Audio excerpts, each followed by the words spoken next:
আমরা যে টাকাটা আর্ন করি ম্যাক্সিমাম আইসিসি এবং স্পন্সর থেকে টাকাটা কিন্তু আসে। এবং আজকে যে ক্রিকেট বোর্ডের যে টাকাগুলো আছে, আমার কাছে মনে হয় যারা ন্যাশনাল টিমে ফার্স্ট থেকে এখন পর্যন্ত যারা রিপ্রেজেন্ট করছে, বাংলাদেশের একটা জার্সি পরে খেলেছে, তাদেরও এখানে সেটার একটা অংশ আছে। আমার কাছে এটা মনে হয়, কারণ প্রত্যেকটা মানুষের কষ্টের বিনিময়ে কিন্তু আজকের যে ক্রিকেট বোর্ডের যে টাকা আছে, প্রত্যেকটা মানুষের হক আছে।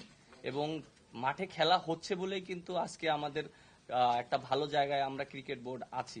খেলাই না হয় তাহলে কিন্তু স্পন্সরও আসবে না, বা আইসিসি থেকেও যে রেভিনিউটা পাওয়া হয় সেটাও পাওয়া হবে না।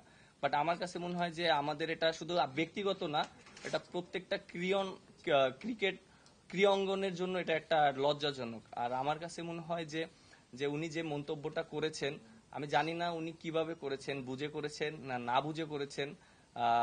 আমার কাছে এটার কোনো ব্যাখ্যা নাই। একটা দায়িত্ব অবস্থায় থাকে এরকম মন্তব্য করা উচিত না। আর আমরা ক্রিকেটাররা যারা আছি, আমরা সবসময় চেষ্টা করি ভালো মাঠে ভালো পারফরমেন্স করার জন্য।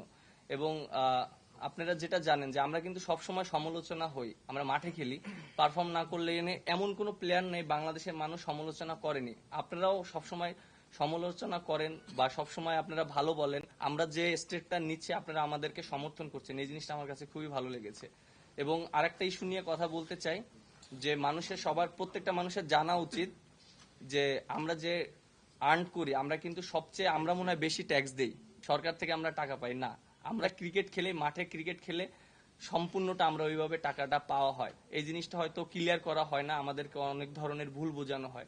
সো এই জিনিসটা সবার জানা উচিত।